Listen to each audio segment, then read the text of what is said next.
Let's bring in counselor to the president now, Kellyanne Conway. Kellyanne, thank you for joining me today. This is big news because the nation potentially will see a State of the Union unless Speaker of the House Pelosi steps in and disinvites the president. What's your take at this point from the White House? The president intends to go to the chamber on Tuesday night to address our great nation and give them an update on the state of our union. It would be, I think, remarkably petty of the speaker to disinvite the president of the United States to address the nation that they both serve at the highest level. And I just want to correct politely one thing John Roberts said. The president is not being vicious towards Speaker Pelosi. I was there in the Oval when he was writing this letter, when he was sending it out, as were others, and he was not being vicious at all. He said, I want people to be able to make their plans. I intend to do this on Tuesday. There's been some opaqueness from the speaker. There's been some uncertainty surrounding whether or not the State of the Union would take place on Tuesday as scheduled or in Congress in the Capitol as is tradition.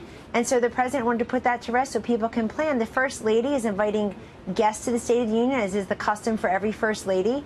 And if Speaker Pelosi wants to disinvite those people as well, or not give us enough seats to be able to invite all these guests who represent the best of America and the best of America's spirit, then she's going to have some explaining to do. Look, I think fundamentally she's someone who doesn't always have control of her temper about the president, but she often doesn't have control of her own chamber. I think she's afraid that many people are not going to show up, and that's embarrassing to her. She basically needs to say to her caucus, I want you to attend the State of the Union. I want you to be able to go back to your constituents at home and say, when I had a chance to listen to the president talk about what happened in the last year, what the vision is for the year ahead, you were seated there, you were polite in the chamber. You don't need to clap, you don't need to stand, you don't need to agree, you don't need to give an affirmative vote, but you should show up. Right. This is a party, the Democratic Party, is so focused on 2020 that they're not focused, as my boss is, the President of the United States, on 2019. All right. I do want to step in with something that does have the nation's focus, and that is a growing backlash against a government shutdown now. 71% of people in some polling showing that the border wall fight is not worth shutting down the government. That is a backdrop now to what is going on with the State of the Union. So I'm curious to know, what exactly does the president want to say the State of the Union is if the government is still shut down next week?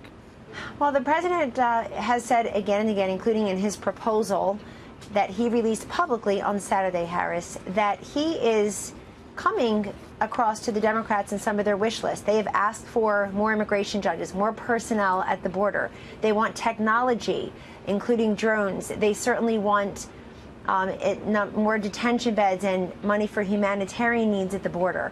And I think we can all agree, since every single Democrat in the House and Senate who voted for the historic drug legislation last year, they've already said drugs are a problem through that vote. They've already put the funding and the awareness and the teeth behind combating our drug crisis in this country. So when it comes to doing so at the southern border, the way they're doing in their own communities, why the big fat no? It makes no sense. So the president has come to the Democratic wish list and said, here are the things that I can agree with.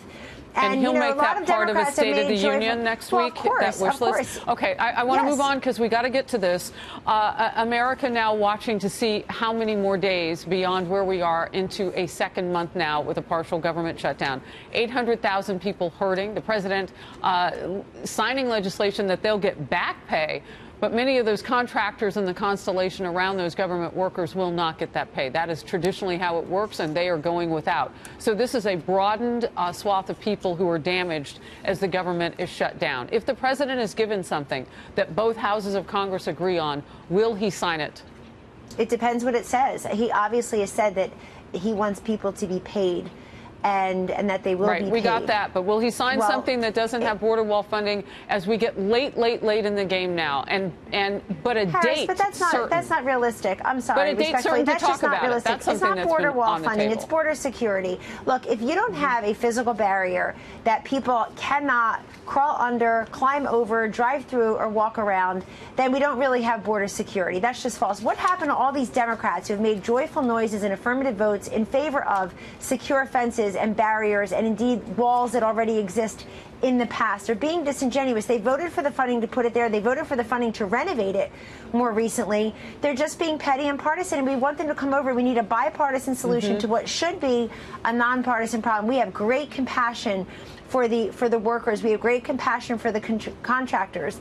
And as the president said, it could take 45 minutes, 15 minutes, or shorter if the Democrats would just come to the table, allow for the entire border security package, which includes so many things they pretended they wanted over the years, and get moving and reopen the government. They need to do this. And the worst thing that could happen is to not have the State of the Union in Congress with everyone there on Tuesday, so that the country can see everybody together working towards these solutions. All right. I wrote it down, joyful noises, and that's what we can sometimes call when people have voted for something in the past. I've asked Democrats, would you tear down the 600-plus miles that you have now? And they would say no. So we know from the majority leader in the House, Steny Hoyer, and others, barriers, walls in some areas do work. Kellyanne Conway, thank you very much. The president insisting on having a State of the Union address. Will continue to cover the breaking news. Thank you.